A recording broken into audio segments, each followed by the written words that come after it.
You are listening to Lighthearted, the official podcast of the United States Lighthouse Society. My name is Jeremy D'Entremont.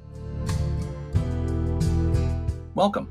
This is episode 113 of Lighthearted, scheduled for April 11th, 2021.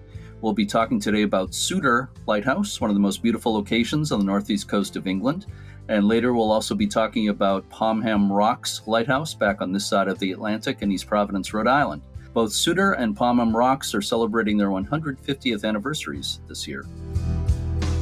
So joining me today as my co-host is Jeff Gales, Executive Director of the U.S. Lighthouse Society. Hey Jeff, how you doing? Happy spring? Happy spring to you. I heard it's nice in New Hampshire at the moment. It is unbelievable. It's about 70 and sunny. It's one of the nicest days we've had so far. And I don't know why I'm in here sitting inside recording. I should be outside, but it's gorgeous. How is it in Washington State today? Well, spring has definitely sprung. We're seeing our first blooms. The weather's great. Rain has slowed down, and everybody's happy because the sun's coming out. Somebody should write a song about that, like Here Comes the Sun or something along those lines. That's a good idea. That's a really good idea. I'll work on it. Jeff, I'm wondering if you happen to know if anything interesting has happened on this date in lighthouse history. Well, as a matter of fact, on April 11th, 1854, Mary Reynolds was appointed keeper of the Biloxi Light in Mississippi. She was a widow, and she was raising several children who were orphans of relatives. Mary remained the official keeper of the darkened lighthouse through the Civil War, and she was the first of 3 women keepers at Biloxi, and the station had female keepers longer than any lighthouse in the United States. Also on this date, the American actor Joel Grey was born in Cleveland, Ohio, April 11th, 1932. He once said, quote, "I never think about my age very much. I've always lived my life the same way, full of excitement and anticipation of wonderful things, and the knowledge that some not so wonderful things come with it," unquote. So, Jeff, the subject of today's first interview is Souter Lighthouse in England.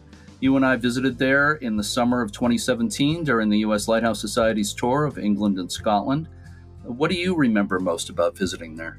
Well, what always impresses me about the lighthouses in Great Britain, Scotland, Ireland, Wales, is how meticulously they're maintained. Even after the primary role as a navigation aid is past, the lighthouses there, and Souter in particular, is just impeccably maintained. Did you get that feeling too?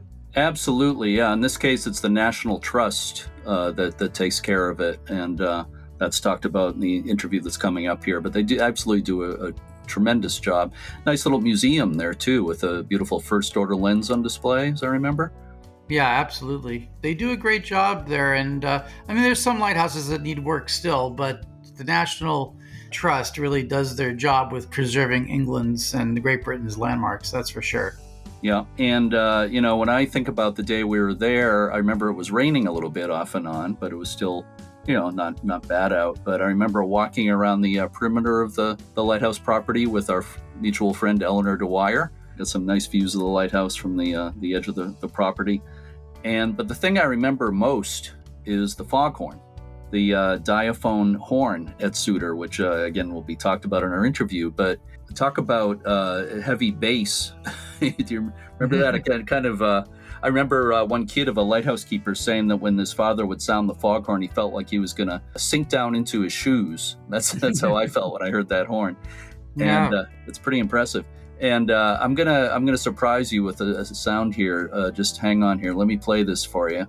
See if this rings any bells or sounds any horns. Running.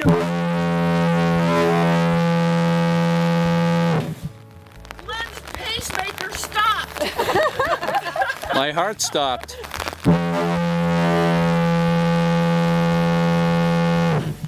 Oh, that's awesome. Yeah, that's great. Yeah, I think that was our friend Darlene Chisholm in the group. Yeah, somebody's pacemaker stopped apparently. Well, I don't know. Hopefully not, but the second blast restarted it. No, okay, there you go. That's well, everything's okay then. The foghorns are one part of lighthouse history that are always forgotten about. If you don't know about lighthouse history, The foghorns played such an important role, almost as important as the light itself, and to actually be able to experience one and feel its power is awesome. I was just interviewing somebody, ex-Scottish keeper with the Sunborough Head Lighthouse, who's also a technician, and he just restored their old foghorn. That's another one that's pretty impressive. So it's great that some of these things have been preserved. You're right. It's as important as the lighthouses, I think. In the United States, I think that there's a few that are operational, have been restored. I know one for sure is in the San Francisco Bay at East Brother Island, and if you're lucky, you can go there or pass by it in a ship and hear them blow that old foghorn. It's really an amazing experience. Just the size of the trumpets that come out of the building themselves are awe-inspiring. So, Jeff, could you please help me tell everyone about the Souter Lighthouse and our guest, Kate Devlin? Sure, Jeremy. The Souter Lighthouse is on the northeast coast of England in South Shields, Tyne and Wear. The name Tyne and Wear refers to the fact that the mouths of the rivers Tyne and Wear are in the area. A lighthouse was much needed there because of dangerous reefs offshore, and in 1860 alone, there were more than 20 shipwrecks. The original proposed site was Souter Point, because Lizard Point, 3 miles south of the mouth of the River Tyne and about a mile north of Souter Point, had a higher cliff. The station was actually built on Lizard Point, but the Souter name was retained to avoid confusion with Lizard Lighthouse in Cornwall. The 77-foot tall brick tower was designed by James Douglas for Trinity House, and I'm sure a lot of our listeners know that Douglas is famous for his design of the 4th lighthouse on the Eddystone Rocks, as well as several other wave-swept granite towers. Right, and Souter Lighthouse, also a Souter spelled S-O-U-T-E-R, lighthouse went into operation on January 11th in 1871. It was one of the first lighthouses in the world to be built specifically to operate using AC electrical current, and the electricity was produced by 2 magneto generators, one of which is now on display at the Science Museum in London. And an unusual lens system built by Chance Brothers consisted of a fixed third-order lens surrounded by a revolving assembly of 8 vertical prisms, which produced 1 flash every minute. The 800,000 candle power light could be seen for 26 miles out to sea. Souter followed an opposite path from most lighthouses, with a conversion from electricity to oil lamps, which is very strange, in 1914. At the same time, a new so-called biform first-order lens was installed, with one lens above the other, and in 1952, the lighthouse was converted back to electricity, but the clockwork mechanism that turned the lens had to be hand-wound until 1983. And that biform first-order lens is also very impressive. We got to see that up close and personal when we were there. That was another one of the best things about visiting that lighthouse. Yeah, You're right. That was an amazing display. The light station has had a variety of fog signals over the years, and as we talked about a few minutes ago, the present diaphone signal goes back to the 1950s. It's kept in working order. It's sounded often for visitors. In 2013, the fog signal played a role in a musical piece called Foghorn Requiem. The Souter Lighthouse was decommissioned in 1988. Today, the light station property is owned by the National Trust, which is an organization that promotes heritage conservation in England, Wales, and Northern Ireland. The lighthouse was opened to the public in 1990, and 2 former keepers' cottages offer overnight accommodations to the public. They're typically called in England self-catering accommodations. Which means you have to bring your own food, I believe. Is that right? Sometimes your own food, well, most of the time your own food, oftentimes your own linens and towels and things of that nature as well. The National Trust also owns South Forland Lighthouse, built in 1832 to warn mariners of the treacherous Goodwin Sands, a 10-mile-long sandbank about 6 miles off the southeast English coast at Kent. The South Forland Lighthouse is also open to the public. Kate Devlin, our guest today, is the National Trust Collections and House Officer at Souter Lighthouse. I had a chance to speak with her recently, so let's listen to that conversation now. I am speaking with Kate Devlin. speaking across the pond this morning through the magic of Zoom. And Kate is the National Trust Collections and House Officer at Souter Lighthouse. Thank you so much for being with me today, Kate. I appreciate it. You're very welcome. Before we get into discussing the Lighthouse and the National Trust, I'd like to start by talking a little bit about you. What exactly brought you to Souter Lighthouse and the National Trust? Slightly convoluted. I'm a sort of preventive conservator by training. So museums and heritage sector is kind of my field. I started working for the National Trust as an organisation about, I think it's about 6-ish years ago, but I was at a different property. So when I came over to Suitor and I got the job, really what attracted me, I mean, obviously working in a lighthouse is amazing. So on the surface of it, it looked exciting anyway, but the collection at the lighthouse is really varied. We still have working machinery. So the chance to work with such a varied collection and such an interesting collection was really what drew me to working at the lighthouse. Now, of course, most of our listeners to this podcast are in the United States, and we do get some listeners in the UK. But for everybody in the US and in other countries outside the UK, can you explain a little bit some of the basics of what the National Trust exactly is and does? The National Trust, it's the biggest conservation charity in Europe. So it's been going for 125 years as of last year. So it's old and it's big. We look after about 500 places. So that is anything from kind of coastal areas, parkland, woodland, to castles, lighthouses, manor houses. So it's such a varied organisation to work for. Its kind of real core purpose is that it wants to preserve and keep access to these places of natural beauty and sort of heritage for everybody.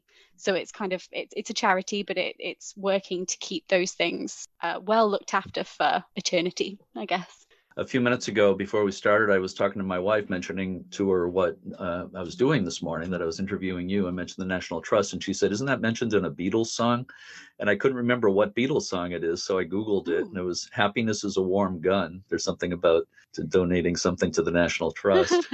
I didn't know about that. That's good. Yeah, but I also saw when I looked that up that among the National Trust properties are the childhood homes of both John Lennon and Paul McCartney. I haven't visited, actually. I'd love to go. Yeah, oh, me too. I hope I can get there someday. So your title is Collections and House Officer for Souter Lighthouse, and what does that mean exactly? So my responsibilities really are the caring of the collection, so that the museum collection within the lighthouse, and also sort of the interior of the lighthouse. So that's anything from looking after the machinery, making sure that the environment is appropriate. So we're storing things at the right humidity. We're monitoring for bugs, making sure that nothing's kind of nibbling on our collections. So it's quite varied, but it's brilliant. It's a brilliant place to do that in. Oh, yeah. So if we could talk for a few minutes about the history of Souter Lighthouse. Why was the lighthouse needed there in the first place? The stretch of coastline naturally has some hazard. There are some submerged rocks and there's a reef. So it has some, I guess, natural issues. But really, the lighthouse was kind of built at the kind of hub of the Industrial Revolution. Newcastle upon Tyne and Sunderland, which the lighthouse sits between, these two major seaports, really bustling with industry. Coal mining is really big in the area, so coal was being taken out by shipping channels further south, a lot of industry, shipbuilding. So there was a lot of traffic on the water. With all of that industry comes a lot of smoke, so smog was a big issue as well. There was one year they lost 20 ships. I always thought the romantic idea of lighthouses were that they were there to save people's lives. And I mean, I guess that there is that function, but really the financial loss of losing all of that cargo and losing the ships was really, it was obviously had a toll, and a lot of businessmen were sort of clamoring for something to be done about it. Yeah, the economic issues, I think, were the first reason for lighthouses, but saving lives was I think a happy byproduct of that. Oh yeah, definitely. Yeah. One of the most interesting things about Souter Lighthouse was that it was the first, well, I've read in some places was the first lighthouse in the world to be powered by AC electric current, but then I read in other places that that's not quite true. But maybe you'd like to say a little bit about that? Yeah, so this is a title that we are really, really sad to have to give up. It's actually something that's only just come to light recently. We thought that Souter Point Lighthouse was the first purpose-built electric station. It turns out that it seemingly was the third. There were two others already in existence. So Port Said, I think I'm pronouncing that right, in Egypt. In Egypt. Mm-hmm. Yeah, and Odessa in the Ukraine. So they seem to have beaten Suitor to the title. So, I mean, it's certainly the first in the UK, and it was certainly the first for Trinity House, the organisation for lighthouses in England. But we don't have the big record. To be honest, I think our website even still says that. So I think, you know, we've only just learned this information, so we're going to have to do some like rebranding a little bit. But you know, it's still pretty good. We'll take the third. That's okay. Being one of the first is still the first. Very important. Yeah. Besides the whole thing about being one of the first lighthouses to operate on AC electric power, what are some of the other significant parts of the history of the lighthouse there, as far as you're concerned? There were a couple of other firsts. The use of the what we call the wasted light from the optic. So the light was redirected down a series of prisms into a lower room and redirected out of that window. So it provided like a secondary light, and that light was divided into a red sector and a white sector. If you could see the red light, you were heading for the rocks. If you could see the white light, you had safe passage. So that was definitely a first for Suitor. And I mean, I think the fact that it was a purpose-built electric station up until that point in Trinity House had been experimenting. They've been using other lighthouses to experiment with that technology. So they'd gotten to such a good point that they were confident enough to build a brand new station just based on that technology. So it was pretty important for them. Yeah, that secondary light at the lower level is a very unusual thing. When I saw that, I was just amazed. I've never seen, I don't think anything like that exists anywhere else. Yeah, I haven't heard of any others. I guess the orientation of the lighthouse just worked really well to send that light out for that specific reef.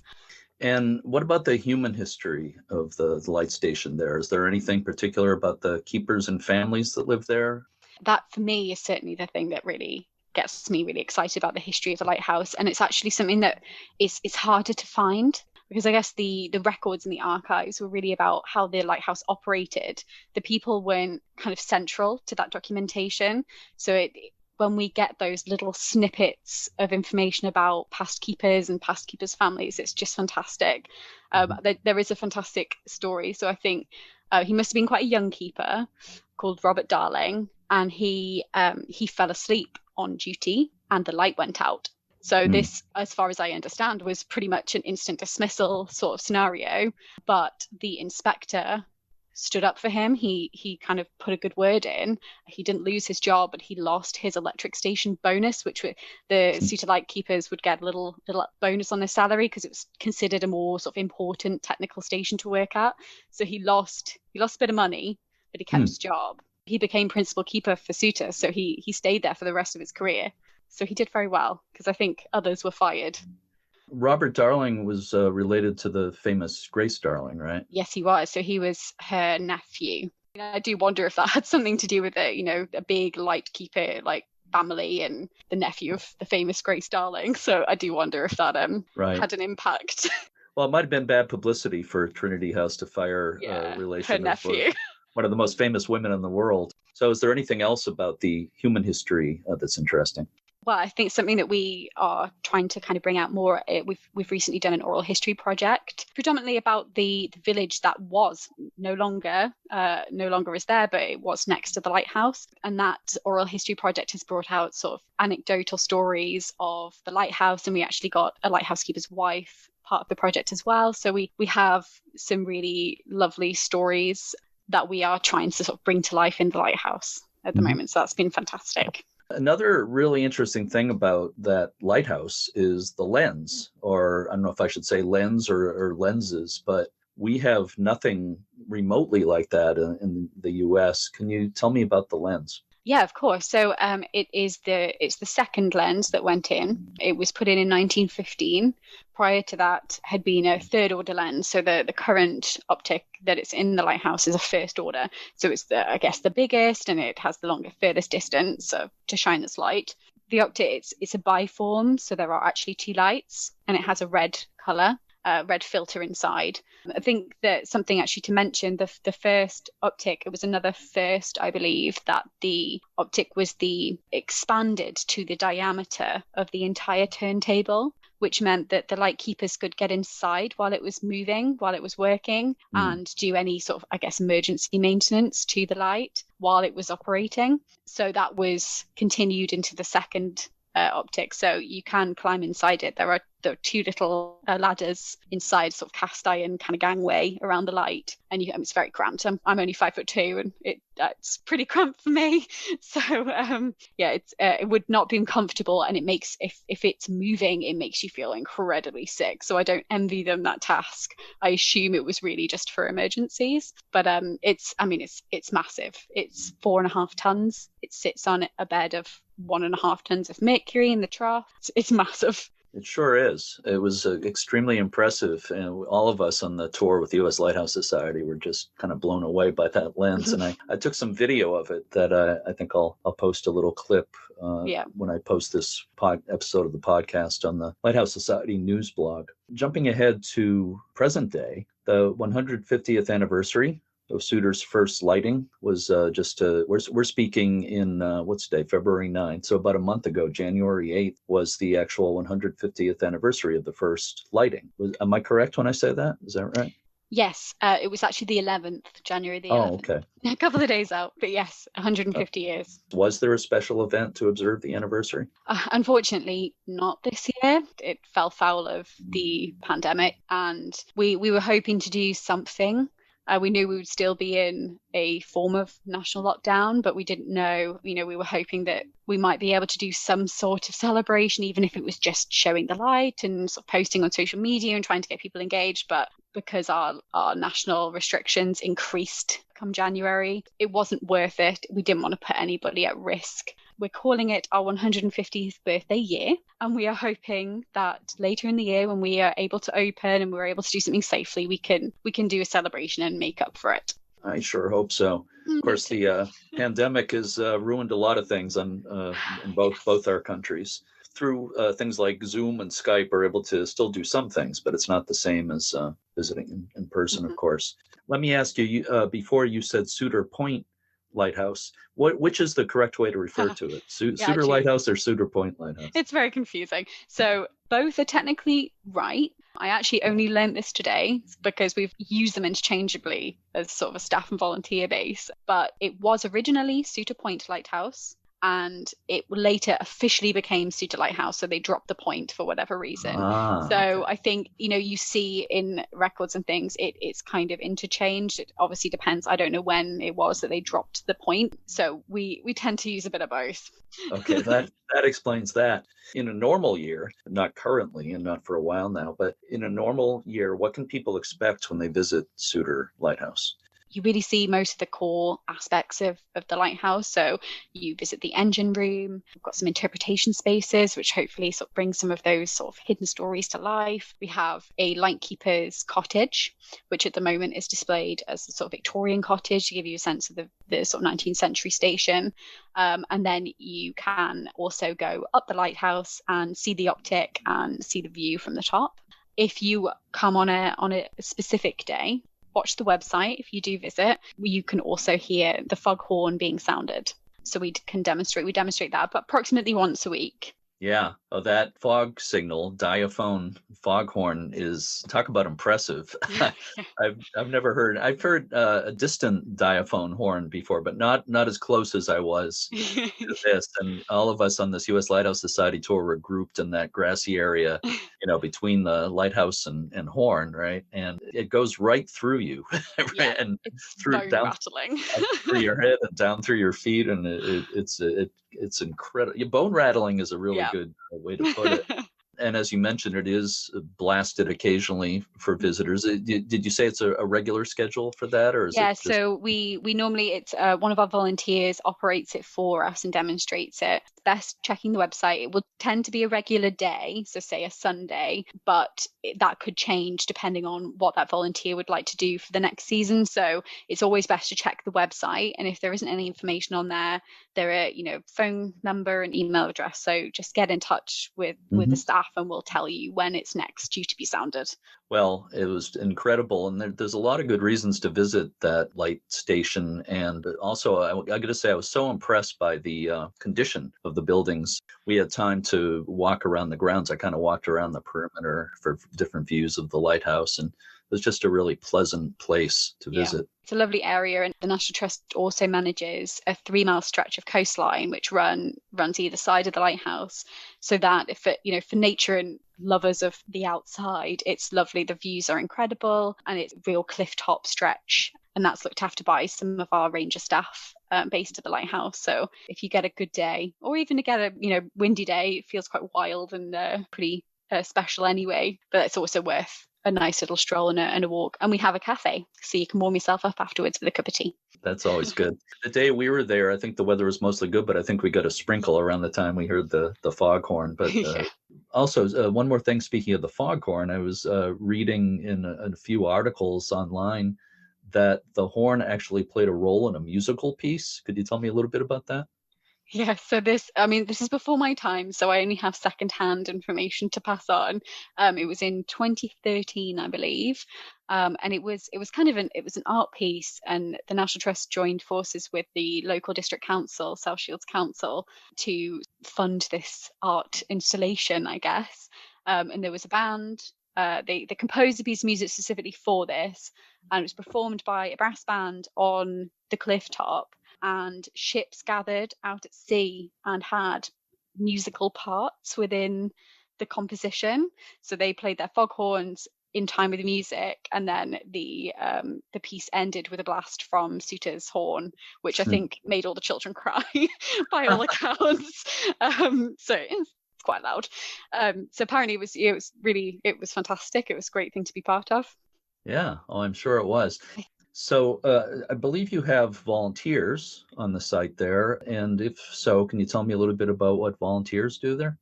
Yeah, so our volunteers are really crucial to Suitor and a visitor experience at Suitor. We have lots of different roles. So volunteers get involved in the ranger work outside, in the gardens, and inside.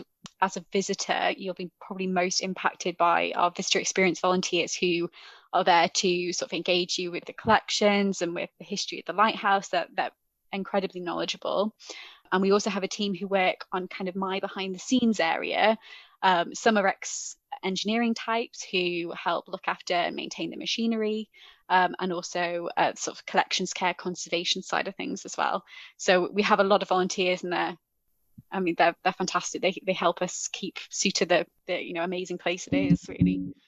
Yeah, well, again, I was impressed by how well everything was run and how beautifully everything was kept there. So the National Trust also owns the South Forland Lighthouse in Kent on the southeast coast of England. I'd like to just talk briefly about South Forland Lighthouse. What are some of the things that make that one significant? It's probably the most quintessentially English lighthouse view I think you could possibly find. It sits on top of the White Cliffs of Dover. You can, looking over the English Channel, you can see France from the lighthouse on a good day. The place itself is incredible. And the lighthouse, the history of the lighthouse is quite significant actually in lighthouse development in general. It's where Michael Faraday and Frederick Holmes were experimenting with the arc lamp, so with electric lighting. And electric light was installed at South Forland, and I believe the first ever electric light for a lighthouse was shone from South Forland. So it's the first one in the world. Wow. They definitely still have that title. Okay, well, let's hope they... So they obviously spent some time developing it, but it was the first place. And it was also the first place that Marconi was developing his radio. So South Forland was the site for the first ship-to-shore broadcast and the first international radio broadcast as well. So Wow. it was used by Trinity House as this real experimental site, and they did a lot of experimenting with. I think that later on they did experiments with types of light, so they experimented with brightness and different types of technology, I guess. Is South Forland Lighthouse open to visitors?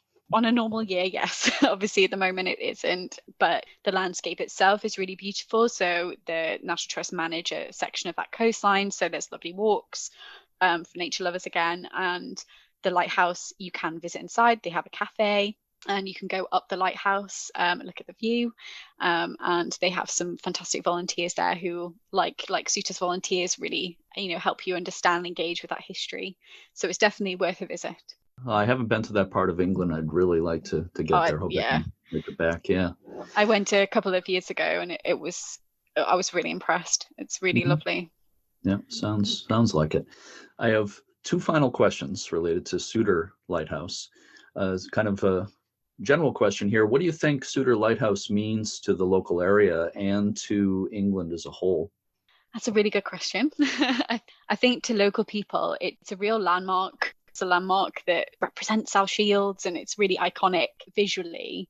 The coastal landscape that the National Trust manages surrounding the lighthouse has been really important to people, being able to give them access to the outdoors and to connect with nature. And in this really strange year that we've had, we've seen so many people using the site. Obviously, they can't come inside the lighthouse, but they're around it. They're using the cafe still and the grounds to be able to get out and about. And I think probably to England as a whole, I think really Souter's has its place in that development of electricity and that kind of really exciting scientific innovation of the Industrial Revolution. And I think I probably another thing that I do think about, I guess, this is lighthouses in general. They're such a big part of our heritage landscape in this country. I mean, I'm sure that's the case for many other countries, but we are a tiny island. Wherever you go, you see lighthouses. There were so many of them in the past. They kind of represent that sort of trade and sort of shipping and outward looking part of our nation. They're quite special. Beautifully said. So I have one final question for you for bonus points. What is your favorite thing about your involvement with Souter Lighthouse? It's such a hard question. Aside from how much I love my job, I think the best thing about working at Suitor is the passion of the staff and the volunteers and the local people for the lighthouse. I was completely blown away by that when I first started at Suitor, and I'm constantly, gobsmacked by it. It's such a wonderful place to work, and people are so passionate. So I think aside from how much I love my, what I physically do, that's the best thing. Well, you do a wonderful job, you and everybody else involved with that place. And I'm sure with the National Trust does a great job with South Forland Lighthouse as well. But I want to thank you for the wonderful visit I had there. It's something I'll always remember, one of my nicer lighthouse visits. Okay. Hope to get back sometime. And, you've got a beautiful place to work there. So I want to thank you so much for being with me today, and maybe we can talk again sometime. Hope to get over there again sometime. And if you ever find yourself on this side of the pond, let me know, and I can get you to a couple of lighthouses over here too. Oh, that'd be brilliant. I need to expand my international horizons in lighthouses, so that would be fantastic. Well, Kate Devlin, thank you so much. Thank you.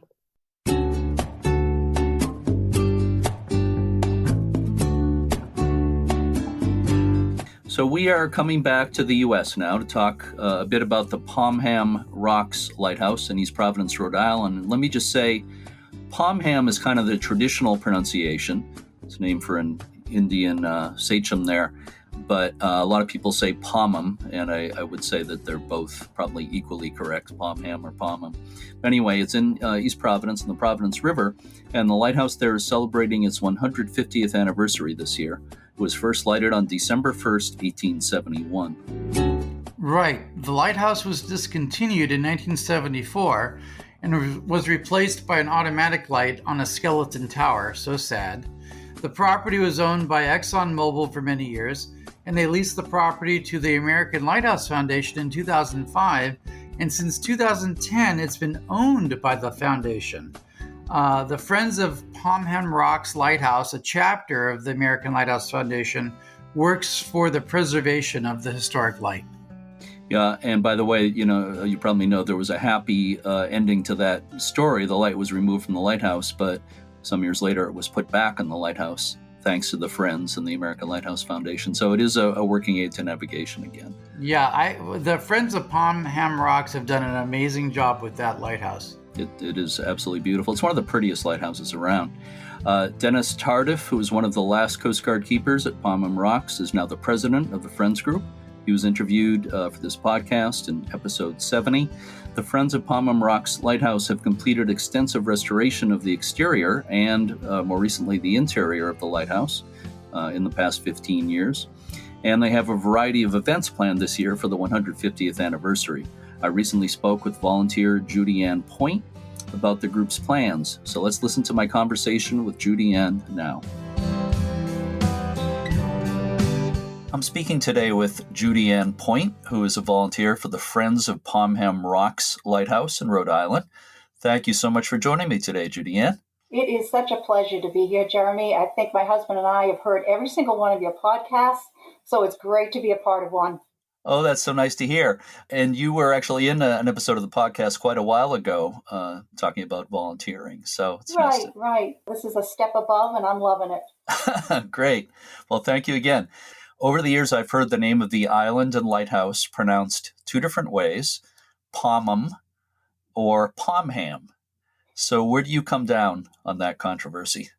Well, my answer is probably going to be controversial for the natives in Riverside, where our lighthouse is located, but I'm not a native Rhode Islander. I'm from Braintree, Massachusetts. And when I moved, I'm a retired teacher. So when I moved to Rhode Island and I started teaching at Barrington High School, which is a town right next to East Providence, students would make fun of my accent. If I said the number 40, of course, they would say 40, and I'd say 40, and I say it to this day.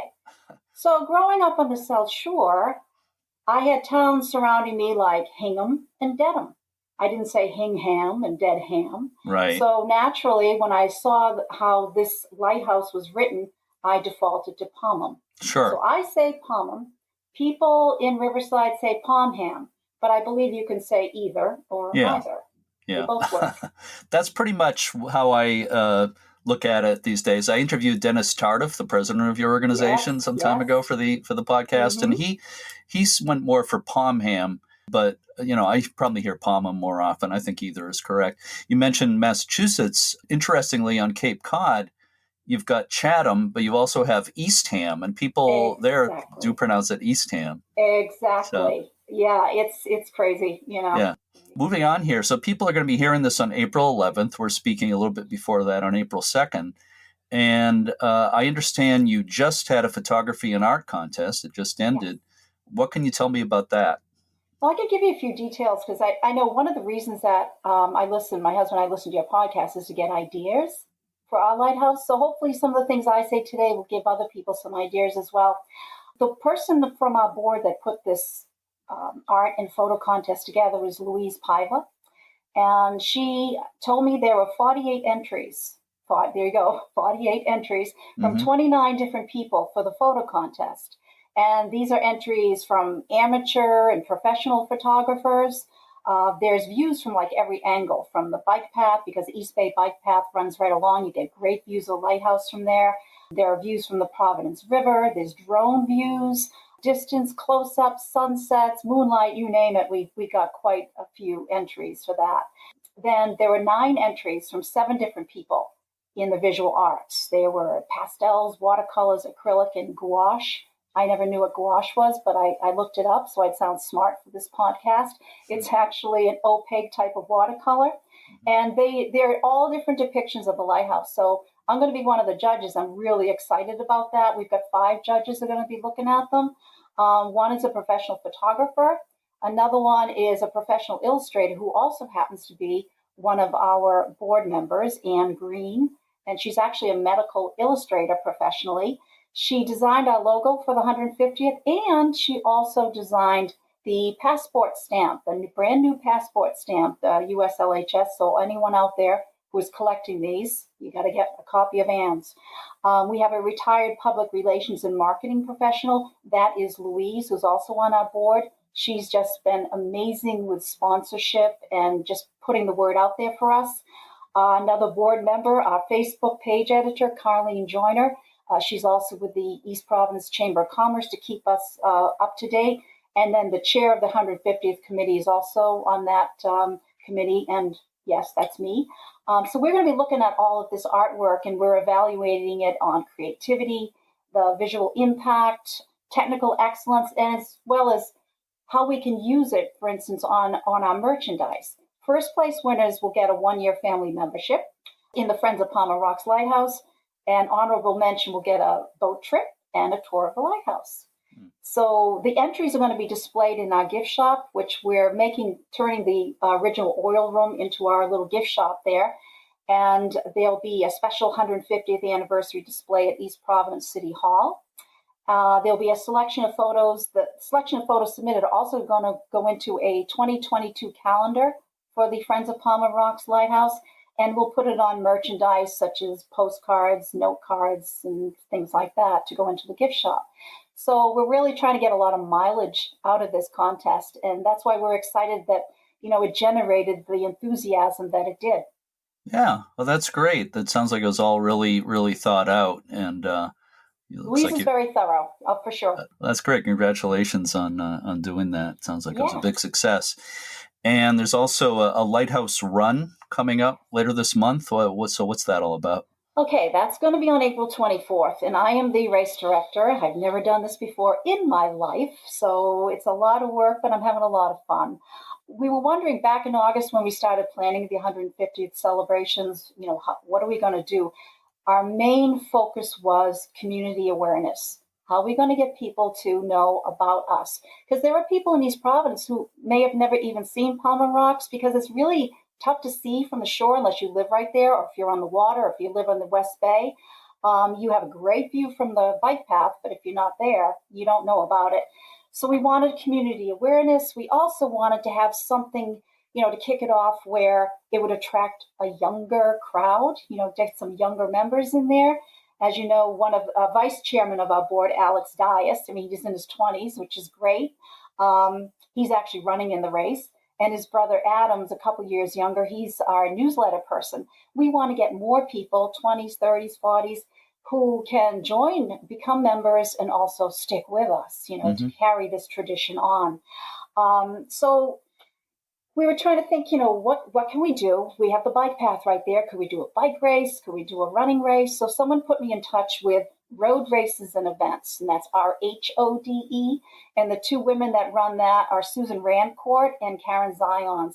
I'm in touch with them practically every day. They are fantastic. They're leading me through this entire process. And with their help, we're hosting a 5K run and walk, a 10K run, and we're also doing a virtual 5K and a virtual 10K. And I'm not sure if people are aware, I had no clue what a virtual run was before. But in a nutshell, if you want to do virtual, you can actually run our course. It can't be the day of the race, but starting yesterday, you can run the course. You can run a 5K or a 10K wherever you may be living. And we do have people from across the country that have signed up to do it. You just submit your time. You'll get a T-shirt, but you can't get any prizes. You could even run it on your treadmill if you wanted to, if you want to get some exercise. So we have those options, and then there's a big fat donate button there too on our website. So if you want to just donate to the cause, you can do that. These women run; they're very dedicated to a safe race. It's not just the physical benefits, but I think also the mental benefits as well. I think everyone needs to get out there and do something to combat a lot of the depression and the isolation that this whole thing has caused. So I really am excited about this. I'm very upbeat about it. Pardon the pun, but it could be a beacon of recovery, for people who are suffering through this pandemic. So yeah, I'm really excited about it. I know there are other lighthouses, because I did my research to see other people that had runs, and I thought this would be a really good fit for us. And we're hoping to get a lot of people. We'll see what happens. Oh, it's great. Another thing that sounds extremely well thought out, and I'm sure it's going to be a big success. And I agree with you that it's important for people to get out, whether it's walking or running or whatever, to get outside, enjoy some fresh air, especially since we're getting into spring here in New England, and it's really beautiful out. Yeah. So I was reading, there's some things happening to honor Pomham Light's Keepers of the Past. Can you tell me about that? Absolutely. Another one of our board members, David Kelleher, he's also our historian. Yep. He is putting together this grave marker ceremony, and he ordered the bronze marker through Lighthouse Digest. I love reading the articles in there. They talk about these different ceremonies. the idea is to eventually honor every one of the lighthouse keepers, maybe do one a year. But of course, we'll start with the first one, C.H. Salisbury, Charles H. Salisbury, and as well as his wife, Mary. The graves are in Warren, Rhode Island, which is just a couple towns over from East Providence. And we're trying to track down the descendants. We'd love to have some there, which would be wonderful. We're not sure if we can find any, but if anyone listening to this podcast is related to C.H. Salisbury or his wife, that would be great. Mm-hmm. And I found something really interesting. I just found out this recently. The situation where their graves are. I know you know this because you're well aware of the history. Mary Salisbury wanted to be an assistant. She applied to be an assistant keeper, I think in 1872, which she was granted that. She was appointed, but then it was revoked just a month later. So she was not paid as an assistant keeper, even though she probably did just as much work. But when you go to the cemetery, Charles Salisbury is buried next to his first wife, Rebecca. And then poor Mary is like 5 feet off to the right, buried with her family. So, I just thought that was kind of interesting, poor Mary, on the outside once again. But it would be great to get some family members to find out a little bit of the history of the situation there. Yeah, it sounds like there's a story behind the story. There's a story behind that. I'd love to put it into the tours. I really would.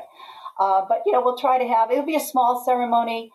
Dave's doing a great job putting it together. Hopefully we'll have, the mayor of East Providence maybe could come, Bob De Silva, get the town manager in Warren, maybe someone from the Coast Guard. And also Captain Salisbury was in the Civil War, and there's already a plaque there for that. So maybe we can get a veteran there as well. So we're looking forward to that. Be a good ceremony. Well, I've known Dave Kelleher for a long time. I know yes. He works hard, and he's very, very knowledgeable. Oh, yes. I know something special is happening in August to commemorate the anniversary. What can you tell me about that? Yeah, that will be on August 8th. We were hoping maybe to have it on the 7th because isn't that National Lighthouse Day? Yes, it is, yeah. But the place where the venue, it's the Squantum Clubs, which is right in East Providence. It's a beautiful private club there. They weren't available. So on August 8th, we want to have a few things. Now, this is still in the planning stages. The committee's working on it. We'd love to have a christening of our new boat because last year we purchased a new boat from Crosby Yacht Yard on the Cape. That would be, a real main feature of it. But the purpose of this is to invite the public in. It's another public awareness event. And we plan to have lectures, membership info, lawn games, food, music. We'd love to have boat trips to the island. We're just not sure because of regulations. There are still some restrictions. So again, that's all in the planning stages, but this is for the public. We've done so many things through the years for membership. This is for the public. Oh, that sounds really great. And I hope you're able to do at least some of your plans at that time, if not the boat rides, but we'll see. Hopefully you get to do that too. We've talked about a few things that are all really exciting, but is anything else happening for the anniversary? We're hoping, again, this part's under construction.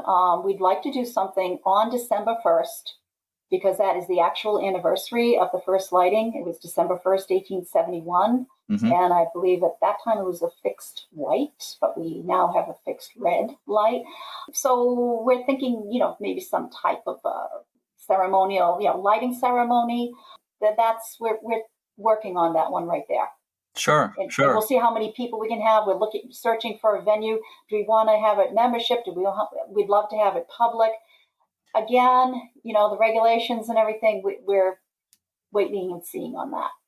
Any possibility that might be an online event so you could have more people? Again, that could be a possibility, Jeremy. That could very well be a possibility that we could broadcast it. Yes, thank you for reminding me of that. Well, sure, but whatever happens, it'd be good to do something. We don't want to miss that opportunity. Yeah. And you mentioned boat tours to the island a minute ago. What is the latest in general about public tours to the lighthouse? In 2019, we had membership tours. We had a smaller boat, and we just brought members out. Last year, I did some research, and I found a lot of lighthouses use an online booking service called Fair Harbor. And they are just wonderful. We were all set to go last year to use them. It didn't happen. Mm-hmm. This year, we hopefully can start up again and using Fair Harbor. Right now, the new boat that we have, the Lady Pomham 2, It has a capacity of 19 people, but 17 of which would be the passengers because you need 2 crew members. Right now with the regulations, I believe it's 10 people and then 8 passengers. So, we have to see if it's financially feasible, to run tours. Hopefully it will be. But again, another board member, Mike Tripp, our treasurer and CPA, he would help us to determine that. So, we're hoping we can do something. It's frustrating because the lighthouse looks beautiful. And, we want more than anything to show people all the work that's been done. Yeah. And why it's worth being a member and why it's worth donating. So that's another one of those, stay tuned. Oh, it's a beautiful lighthouse. And, I haven't been actually on the island for quite a few years myself, so I haven't seen all the restoration that's been done. So I need to get back there. Yeah, you have to. It's gorgeous. Yeah. So how can people learn more about the events that are happening this year? Best place to go is to go to our website, and that is Pom-Ham. It's easy to spell that way. Pomham. Yeah. Pomham Rocks with an S, lighthouse.org. Pomham Rocks Lighthouse.org, and you can go there. And if you want to, join the race, for instance, there is an icon right there that you can click on, and all the information that you need is right there. Mm-hmm. You have a Facebook page too, right? And we have a Facebook. Yes, of course. How could I forget that? Sorry, Colleen. Well, no, I'm sure the information is in both places. Yes, it is. But no, that's important too. So I have one final question for you, and I know you're a regular listener to the podcast, so I usually ask some question like this at the end of an interview, and I always say this is for bonus points. I'm sure. I was hoping you'd say that. Yeah. And it's going to go on your permanent record, so be careful with your answer here. So my last question is, what is your favorite thing about volunteering for the Friends of Pomham Rocks Lighthouse? Okay, if you'll indulge me, can I give you 3 reasons? Absolutely. All right. Reason number 1. Okay, access to the lighthouse. Because we are under some restrictions because ExxonMobil did donate. The terminal is right next door for people who don't realize it. This is a working port of Providence, So there is an Exxon terminal right next door in East Providence. Every time the captain goes out on our boat, we have to let them know we're coming. So people can't just go there on private boats. You have to go on our boat. So, yeah, it's just being able to get there. And when my husband Gary was little, his dentist had a house right across, with a beautiful view of the lighthouse. And he would sit there in the chair and look out and say, someday I want to get inside of that lighthouse. Then years later, we would be riding our bikes on the bike path and we'd look out and say, man, I'd love to get inside of that lighthouse. So in 2018, my husband happened to pick up a local newspaper, the East Providence Post, at a grocery store. We don't get it because we live in Barrington. And he said, I haven't read this in years. Picked it up, and lo and behold, what's there? This little article talking about the celebration on the rocks, which took place in June of 2018. It was there was a ribbon cutting ceremony. It was commemorating the completion of the interior restoration. And we decided we're going to go. There was a dinner, and we could become members. So we became members. We immediately became involved. Gary became a first mate. We did work parties. Eventually, I got on the board. And we got to the lighthouse quite a bit, and it was so exciting to actually be in it. That's why we want to get the public out there. It's such a beautiful place. So, reason number 1 was, we want to get inside of that thing. Mm-hmm. So here we are. I mean, the second reason, are the people. I love working with them. I love working with the board. And I would be remiss because I've been sprinkling names of board members throughout. And I'd be remiss if I didn't mention a couple of others. Of course, Nate Chase, who's been there from the beginning. He's our lawyer. He is indispensable. And last but not least, our chairperson, Dennis Tardif, who, of course, was the last lighthouse keeper there. He was a Coast Guardsman there from 71 to 74. I can't name all the members. We've got about 250 of them now, and it's growing. So that has been another big push that we've had, and it's been working. And the third reason, I love it when people ask me that haven't seen me in a while, and they'll say, hey, what are you guys up to in retirement? And when I say that I'm volunteering for a lighthouse, it's always, oh my God, that's so cool. Wow, you're lucky. It's always a great reaction, and that's kind of fun, to hear people say that. Yeah. So, it really, we're having a blast. We really are. Well, it is cool, and you are lucky. And the lighthouse is lucky to have you and the other volunteers of the Friends of Pomham Rocks Lighthouse who are caring about it so much and doing such a great job. And it's very exciting. The things that are happening have been happening, will continue happening throughout this 150th anniversary year. So I look forward to hearing more about them. And if I don't make it down for any of the events this year, I've got to get down there by next year, let's say, because I need to see all that incredible work that's been completed there. You're welcome anytime. Oh, well, thank you. Thank you. I look forward to it very much. So Judianne Point, thanks so much for joining me today, and good luck with everything that's happening. Thank you, Jeremy. It was my pleasure.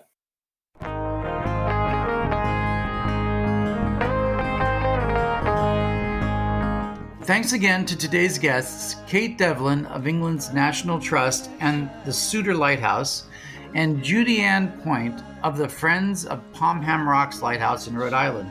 There's more information about Suitor on the National Trust website at nationaltrust.org.uk, and more on Pom-Ham at pomhamrockslighthouse.org. In the next episode of Lighthearted, we'll be talking with Cindy LaRouche, manager of the Pointe-au-Père National Historic Site in Quebec, Canada. The historic site is home to the Pointe-au-Père Lighthouse. And before we wrap things up, I just want to mention one other thing. The Titanic Memorial Lighthouse, there's an effort to restore it. It's got a fascinating history. It was the subject of one of the recent episodes of this podcast. And people can check that out online at titaniclighthouse.org, give some of the history, and it talks about the restoration project. And I just think it's a really neat project, and I just want to give that a plug before we wrap up here today. The story of the Titanic is in and of itself a heart-wrenching, dramatic tale, but the building of the Titanic is equally as interesting and so prideful for those that built the ship. It's a sense of national pride in Ireland, wouldn't you say? Yeah, and a lot of, England, it sailed out of England. Of course, it was built in Ireland. And there is international support for this restoration project for the Memorial Lighthouse. There's some museums in Ireland and the various Titanic related organizations over there as well as in this country. Also, a lot of descendants of people who survived or died on the Titanic. A lot of them are supporting this as well. When I visited the Titanic Museum in Belfast, it told the story from a different perspective. It told the story from the people who built it and the pride that the entire country had for creating such an amazing thing. And you could just picture how devastated those people were. I mean, forget about the loss of life and the terrible tragedy, but the people who gave their heart and soul to building that ship, and when it went down on its maiden voyage, you could only guess how they felt. It was just such a tragedy. And this memorial is also a memorial to the people who built it, and also to all those immigrants who are looking for a better life, who are trying to get to this country on the Titanic. Thanks to everyone out there who works to preserve lighthouses and any kind of maritime history. What you do is very important, and we're all on the same team. That's right, and thank you very much for joining me again as co-host today, Jeff. No problem, Jeremy. It was a pleasure to be here, and as always, thank you for your creative genius for putting this all together. Wow, genius. All right, on that note, as always, thanks for listening, and I'll say it, keep a good light.